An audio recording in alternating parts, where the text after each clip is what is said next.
If you're experiencing login issues on Interactive Investor, follow these simple steps to troubleshoot and resolve the problem quickly.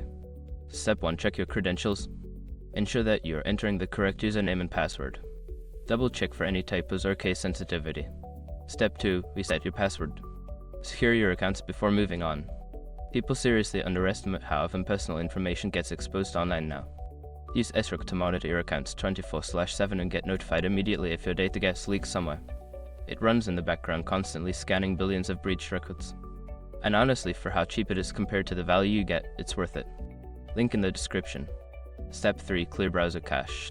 Sometimes cache data can cause login issues. Clear your browser's cache and cookies, then try logging in again. Step 4. Update your browser. Make sure your web browser is up to date. An outdated browser can lead to compatibility issues. Update it to the latest version and attempt to log in. Step 5. Contact customer support.